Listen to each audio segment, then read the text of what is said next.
Hello and welcome to the Franchise Tag Fantasy Show. Now that feels really weird to say today because Freddie is just below me on the screen and he's usually our host. So welcome to our special guest, Fred. I am also joined by Adam, our regular gambling addict slash tipster. We're going to go through week 8 and week 9 and just probably get a load of slam talk from our good friend Freddie.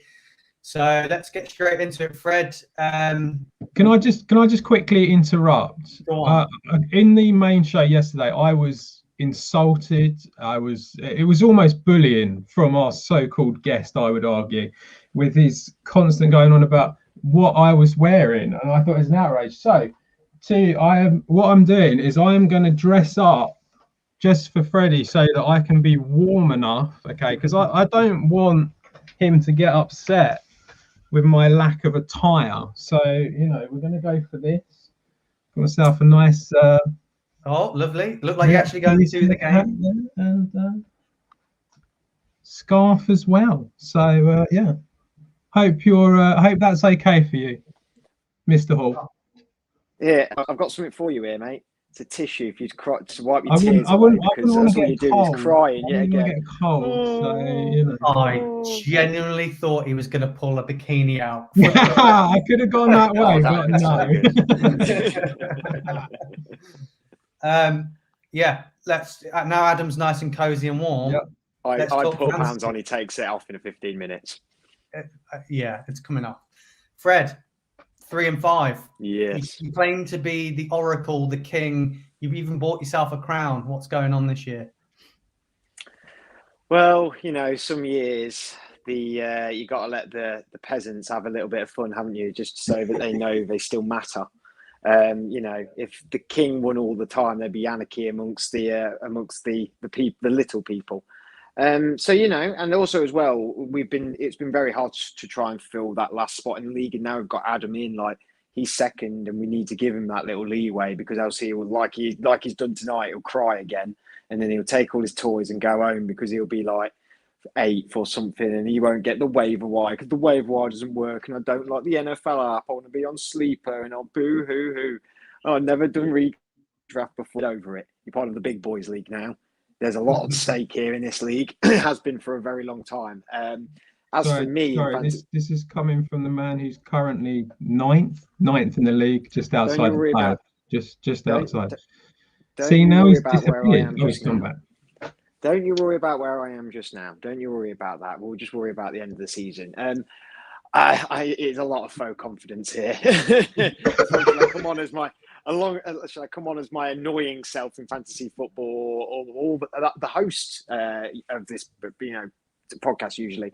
It's not gone well. The problem was, like we said at the draft, my team was boom or bust, and it's been a lot of bust a lot along the way.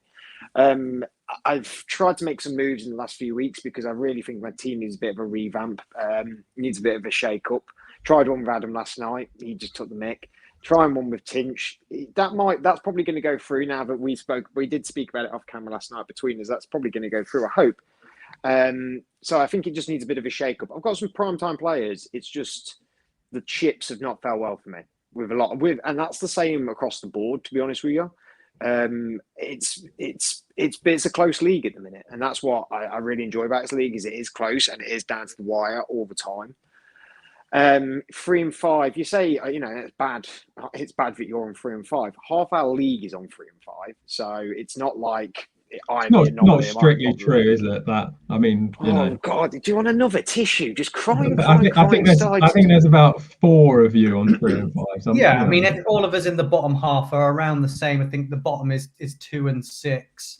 But looking forward to week 9 and your projection, this is going to be a bit of a game for you, because you're going up against another 3 and 5 team, and another loss here could see you scrambling, because there's not that many weeks left now till the playoffs for us. It's only we only play 14 games before the playoff starts.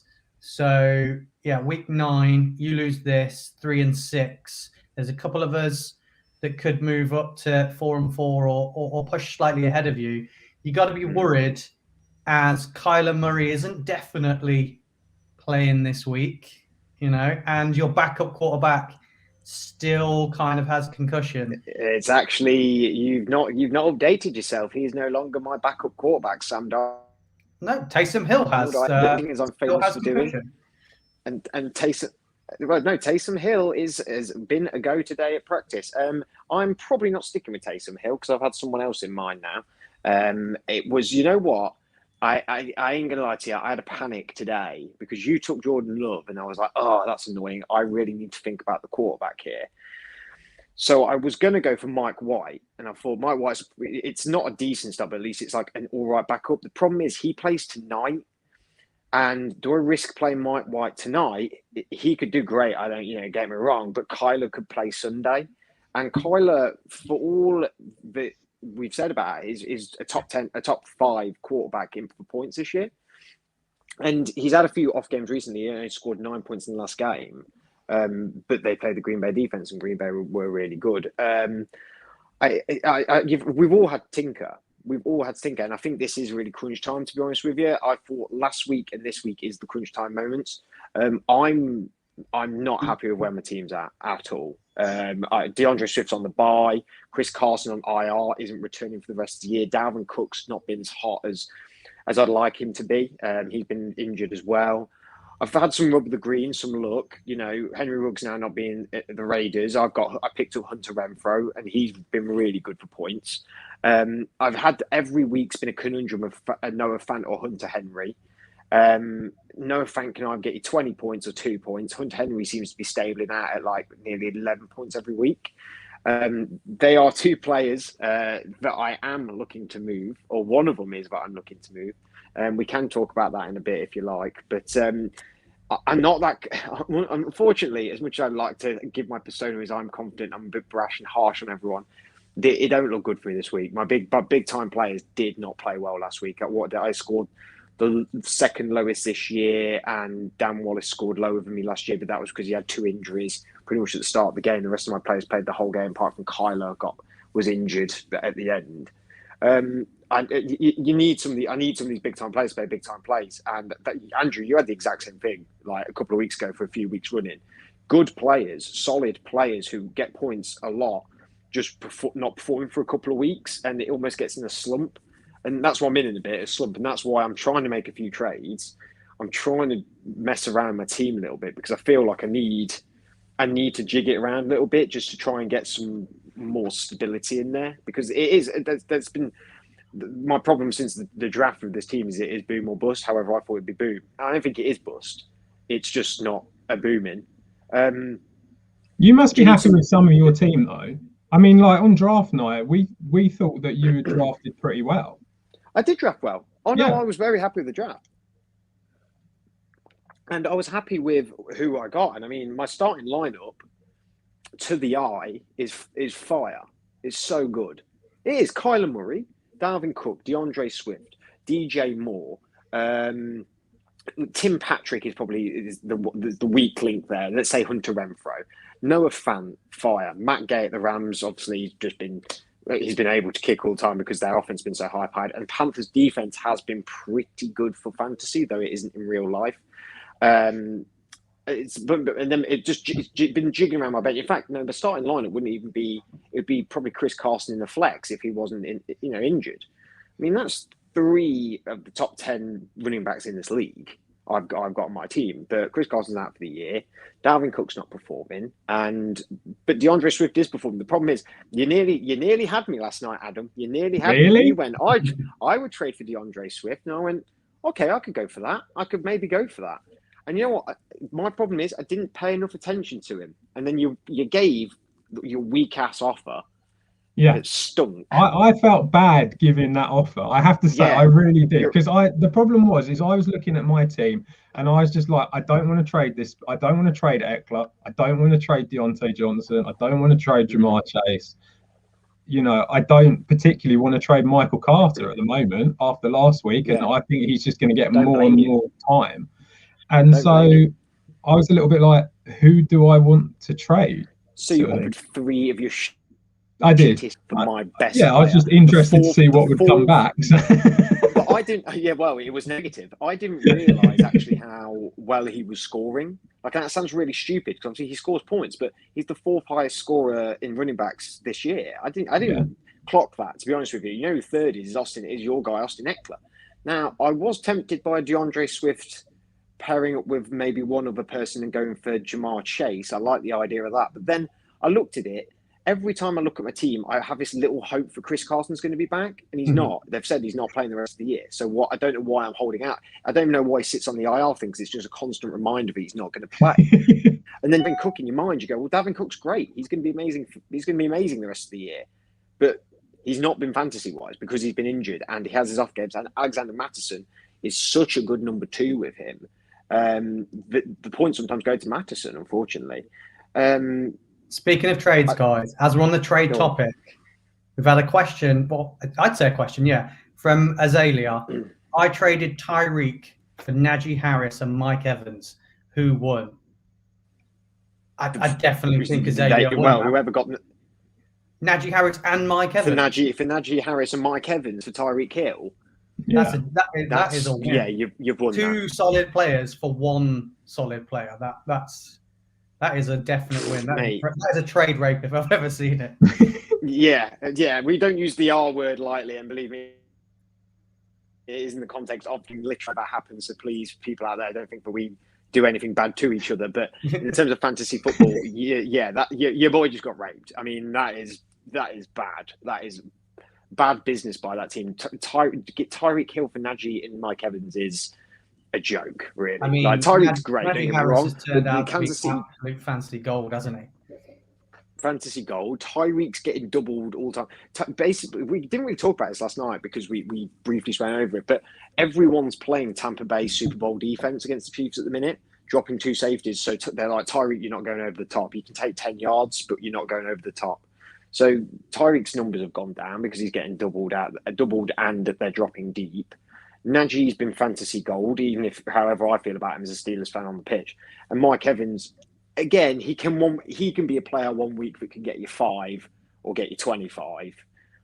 But sometimes you just need that solid 5. Sometimes you just need that, and he's not boom or bust. The problem is in Tampa Bay there is so many weapons, and it's a bit like the Patriots' problem when Brady was there. Yeah, I think with the Pittsburgh O-line is starting to get a little bit better as well, which is huge for Najee Harris. I think that's massive. So yeah, for me, I think it's an obvious win for Najee and Mike Evans, because like you said, Mike Evans, he can have good games, he has bad games, but at the same time, the amount of points that you're guaranteed from Najee Harris and then that potential extra in Mike Evans probably outweighs Tyreek for what has happened so far this year. Round of applause for Azalea. Absolute round of applause. Just having a little look. Good business. There's a reply of he has Cook, Elijah Mitchell, Adams, Hill, and Jamar Chase now. I mean, so sorry, they got Tyreek Hill, and they have Tyreek Hill, Devontae Adams, Dalvin Cook, and Elijah Mitchell, Jamar Chase, and Elijah Mitchell. They must be in an 8-man league, 10-man league. That's a small league. Those are the leagues where you're struggling to decide who to pick off of your bench because everybody's predicted sort of 17 to 20 points. You know what's crazy about it is actually the smaller your league is, the more you need the NFL knowledge because of things like matchups and stuff like that. Like, I don't know. I'd say opposite. I'd say it's pot luck. I say, if you've got a team that's stacked from top to bottom with like incredible players, you may as well just optimize lineup and crack on. I think when you're in a 14-man league and you're unsure of a matchup of a good player, but you've got a player that might break out on your bench, but it's predicted like 4 to 7 points. That's where your knowledge needs to come in, I think. I don't know. There is a bit of pot luck to it, but you do need to know your matchups as well. It's all well and good saying like having Devontae Adams and Tyreek Hill or whatever, but if they're playing the Rams and I don't know, the Panthers with Stephon Gilmore, for example, you got 2 of the top cornerbacks going to be covering them all day. And then you're like, well, I've got great guys on the bench as well, but they may be up against, really rubbish corners or maybe good corners. So it just really depends on the day. I think I agree with the thought.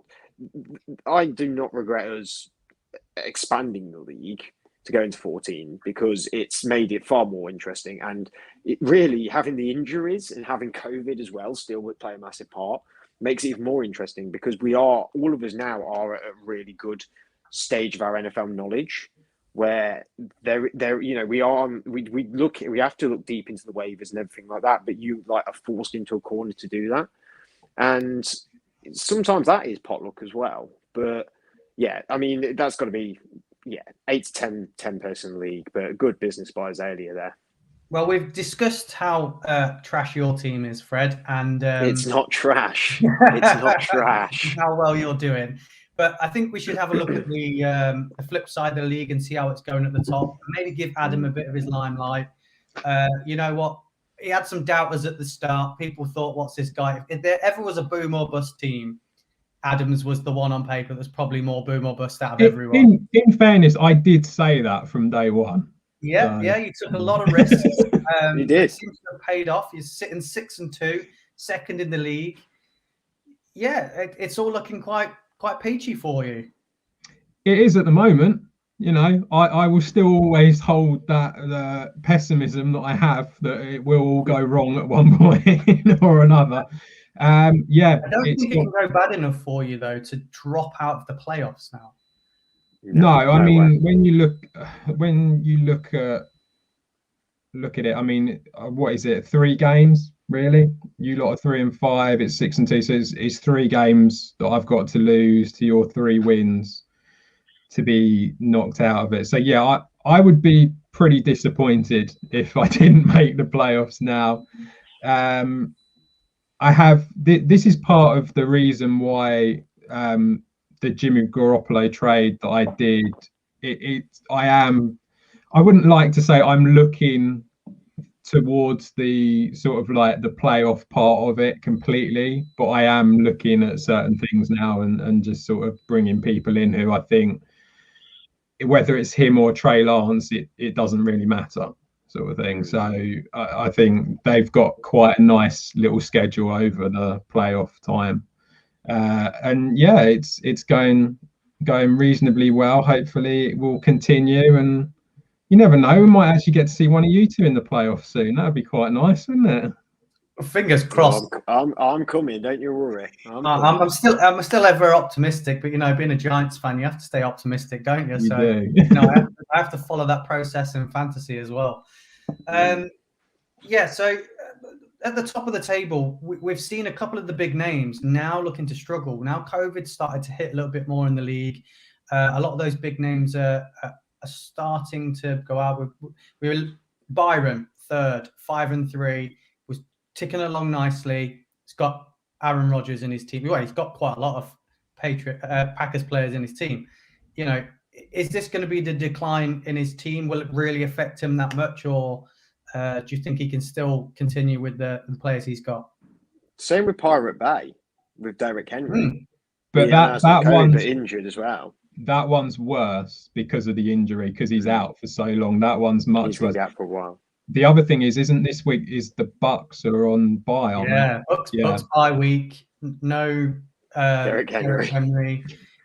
You know, I think Deebo Samuel took a knock, didn't he? Yeah. Let's have a little look. Yeah, he's I don't think I mean obviously Aaron Rodgers being out will affect Byron this week. Of course it will.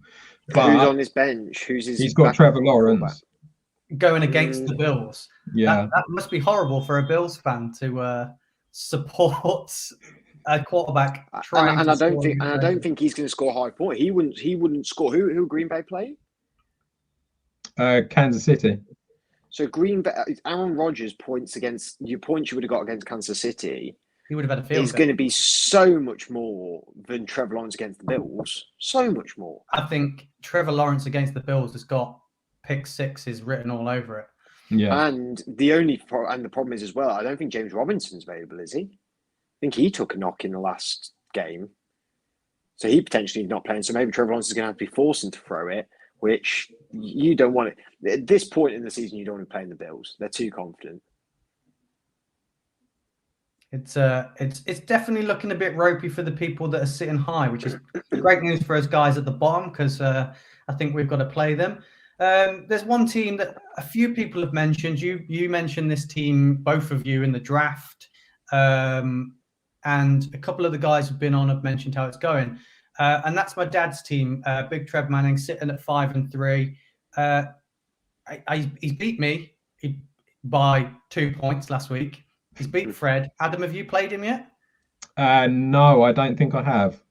Can he do the sweep of the franchise tag? He could. Well, we did say, that was the one, wasn't it? That we, both of us, when we were doing the live draft, we did come out and say that that's the team that looked very good, and it's it's quite impressive, really, because he's done it with Saquon as well in that team, which has not helped him at all. So yeah, I mean, he's done pretty well with it. He lost both of his running backs. He lost Clyde Edward-Helaire and Saquon Barkley. To lose your first two running backs that you picked up and still managed to be doing so well. But like we said to Wags last week, he's always on the waiver wire. He's always looking up. He's got time to read all the articles. He's well into all of that. But sometimes too much advice though is not good. Yeah, so he needs to be wary of that. He needs to be wary not to be reading too much into it. Sometimes going with your gut and going with what you know is better than reading all the articles. But we said it in the draft. He had the best team in the draft for me, and good for him, because he's been awful at drafting for a long, long time. He's been really bad at it, and he's also one to take. And he's also one to take a risk on rookies, because he watches a lot of college football. He does take a risk on rookies, and he did. He took Kyle Pitts, but anyone could have told you Kyle Pitts was going to be a success. But he didn't take some of the rookies that you didn't know. I mean, I think he's gone more of a game plan this year, even though he has a game plan every year. I think then again, the chips may have fell in his favour in this draft. There may have been players that he wanted that just didn't get picked, and they fell into his lap. I don't know. I haven't really spoken to him about it, but he is someone who yo-yos in and out of the playoffs all the time, and I'm quite happy for him that he's pushing him through, because he's been so bad at drafting for so long. I'm glad that it's sort of paid off for him. It's weird to say that obviously the NFL app predicted that he wouldn't win any games this year after we drafted. What a joke! And he seems to be doing quite well. Well, they're the four teams at the top, bar my dad. We reckon, and Adam. We think there might be some struggles at the top there.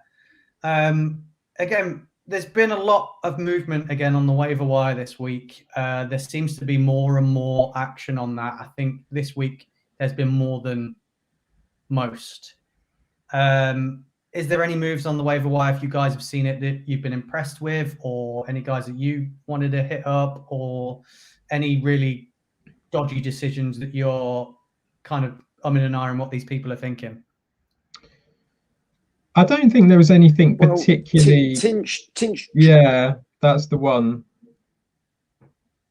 Tinch dropping, which he's openly admittedly was a complete slipped finger mistake. He accidentally dropped Antonio Brown to pick up. Who did he pick up? Peterson. Adrian Peterson. And then I texted him yesterday about this trade that I was trying to get going with him, which hopefully will go through. And he goes, and he managed to get Antonio Brown back and drop Jamal Williams at Detroit. And he went, "Did you see what I did with Antonio Brown?" I went, "Yeah, you idiot. I went for him. How did you mess that up?" And he was like, "I completely slipped finger. I thought I pressed Jamal Williams' name, but it wasn't. It was Antonio Brown." And then I've been panicking about it all day. But luckily, I've been able to get him back, which is well annoying because I went for him as well. But this is a burden of when you play with the waivers a little bit too much, is, you don't get the priority, unfortunately. Wags made a move, considering he makes no moves ever, but I don't know what his move was. Unfortunately, due to me being on my phone, I can't dip in and out at the app to be able to see it, because else I then don't get to see my beautiful face in the winner of this league for this year. So I can't remember who Wags picked up, but he did some movement. You dropped Deshaun Watson and picked up Jordan Love, which you've done completely to spite me, because you know that I might not have a quarterback this week. So I know why you've done that, and I saw. Well, I don't know. Matt Ryan. You've done that. Matt Ryan got his hand stamped on and was bleeding quite a bit last week, and it showed because he only scored 6 points. I needed a contingency plan, and I don't need Deshaun Watson anymore. So, the contingency plan was to screw your old pal Fred here, because you know that Kyler Murray's a doubtful, and so is Sam Darnold. I know your game, Andrew. It's okay. I know how you play these things. It's fine. But he's a good pickup. It's a good pickup by you. If Matt Ryan isn't going to play, then that is a very decent pickup. Obviously, Adrian Peterson getting picked up was like the biggest movement in probably fantasy football this week. He was a player that no one had, and everyone's going to try and get him in every single fantasy league this week, in the leagues that we're all in outside of this one. He was snapped up straight away. Same with Jeremy McNichols, is it, the backup? That's who Wags picked up. Yeah. See, I went for him already. I went for him and AJ Dillon, wanting AJ Dillon more. Happy that I got AJ Dillon. I think he's straight off the bat going to get more of the time. It's going to take Peterson a little while to get into that team. And he's a receiving back. Mm-hmm. They're going to get points from receiving, which is irritating. But I'm quite happy with me picking AJ Dillon up with a waiver wire that is sparse. Mm-hmm. He's one that I was quite surprised that got dropped by somebody. So I was surprised that he was still there, considering I still have Khalil Herbert, the Chicago's third string running back, in my lineup.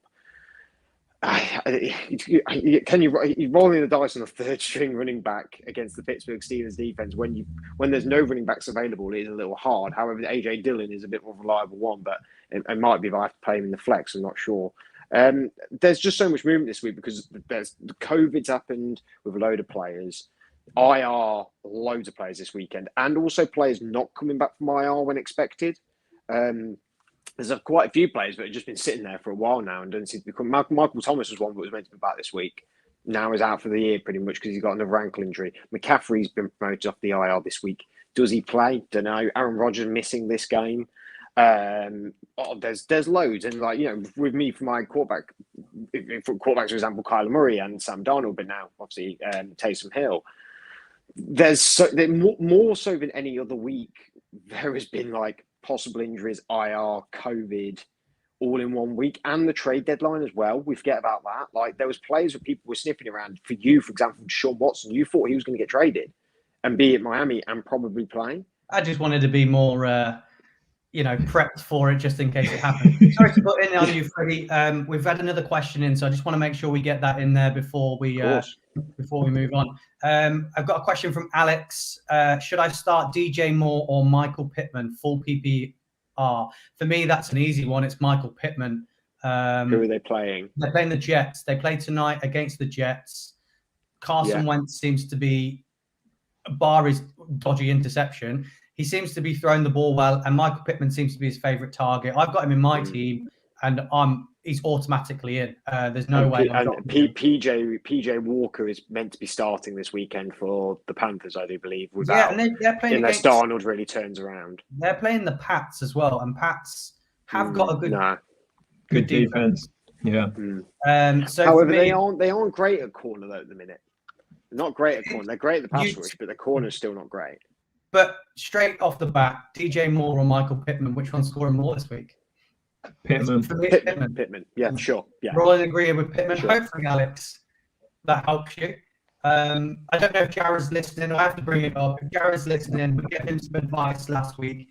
If he stuck to our advice, it would have come out brilliant for him. If he went against us, it might not have gone so well for his team this week. So keep your questions coming in, guys, because 3 heads are better than one, so hopefully we can help you. What a moron last week. What a moron. What a stupid question.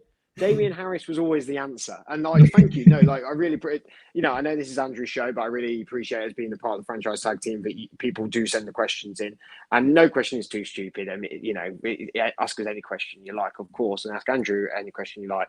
But you've got to put common sense into some of these things, And Pittman and DJ Moore are a good argument because they're both the same level of wide receiver. But you look at semantics of it. Yeah, you got to start Michael Pittman against the Jets. You got to. Even the Jets are playing a hot hand though at the minute. It's boom or bust for the Colts though. they've got to win all their games now. So, like I said, Michael Pittman seems to be his guy. Seems to be the number one receiver there. It seems to get him out of trouble. He's using him for big plays. He's using him for red zone. So, yeah, there's a lot of other receivers to choose at the Panthers other than Moore. Moore on his day can have good scores, but they do spread the ball out a little bit more than the Colts, I think, at the moment. Now T.Y. Hilton's not playing, so yeah, I think that's a no-brainer for me. Yeah, I think he's an obvious choice, isn't he, Pittman? I mean, it's like, especially after last week, it goes to show that Wentz is interested. So I think, that's where the ball's going. So I think it's an obvious one. Like you say, to be honest, whether Sam Darnold plays or not, I don't think it really makes a difference in this particular situation. So yeah, I'd go for Pittman. Hopefully I do have DJ Moore on my team, so I do hope he does do a little bit well. Yeah. If I had the option of Pittman, then I would probably pick Pittman. But wow, you could have drafted him. I drafted him very late, so Oh, get over yourself! I said get over myself. I have the same record as you, Fred. I mean, exactly. So you don't know that much more. I would like to say before we do head off is I didn't realise how offensive I am to a lot of the people in this league. I didn't realise how much hate I get. Like really, you lot hate me. Oh me? God, you're well. I wouldn't say we all hate you. I mean, I haven't been long enough. So you've not been in the league long enough. Yeah. Freddie, when it comes to fantasy, is literally the Hitler of fantasy football. It's horrible. People just despise him when it comes to fantasy. I have to comes to fantasy. Bro, you broke up then. What am I of fantasy football? Sorry, Hitler. We've lost him. Oh God! I'm glad I heard it this time around. Have we got you, Fred? Have we lost you? Are you there? I can see you and hear you all pretty well. Good. It's Can you hear me now? Can you hear me? Yeah, we can hear you. Oh, have you not got me? Yeah, you can hear me now. Okay, I'm glad I did hear that, and the static and all that did change, and I can finally hear that because that is quite a comparison for me to that vicious dictator. Would you argue they're wrong? I have been intolerable, I admit, and I'm a bad winner. I admit that. Like I accept when I've been beaten. And you cry about me buying a crown and stuff like that. Mate, someone's got to make this league interesting because the rest of you boring bastards just, you don't trade. You barely. I'm glad the chat has been a bit more active this year. That is one of the big positive this year of this fantasy football group. Is at least our WhatsApp chat's been a little bit more chatty. God, it's been dull for ages, and now we're finally all on the same path of watching it and caring a lot more. And but I wouldn't want to be in a fantasy league with anyone else. You lot are great. You're good fun. You definitely do bring the energy to the league, and you're always supportive of making it go forward and bringing in new ideas and prizes and forfeits and things like that. So we wouldn't have it any other way. You've got to have a Ruxin in your league, haven't you? You've got to. We're at that point again. It's the nice half an hour mark. It's the length I think is perfect for this show. Is there any final thoughts I can get from both of you before we sign out? Just I look forward to going 7-2 by the end of Monday night. That'll be fun, and be nice to see whether either of you two can actually get to just even close to a 500 record. I mean, that would be lovely. Anytime. Yeah. I bet you're bored in all that gear. I'm fine, mate. I'm doing fine. You are so warm. I've been really enjoying the fantasy shows that you're doing, Andrew, and I've been enjoying the guys have been coming on, and I hope a lot more of the guys do come on because it is a really good laugh, and I love this element of the Franchise Tag podcast. And it's a really good change pace, and it's good for us to talk about it. And we all love fantasy football so much. But yeah, so to the guys and all that in the league, and to anyone who wants to beat anyone ever. a big party, heartfelt suck it. Thanks for that, Fred. The legendary suck it from Fred. Our main show went out live yesterday, so if you didn't catch it, go and rewatch it. We've got some more betting videos coming up from Adam. They'll be coming out. You've already got one out for tonight. You bringing one out for tonight? No, there's nothing for tonight. There'll be one out for the weekend. I'm sure he'll say Mo Ali Cox for tonight then. Yeah, damn right. And then the Sunday preview show, don't forget to catch that. That will be live. We'll send out some posts what time we're going on for that. But best of luck for week 9, everyone. And yeah, as Freddie said, suck it.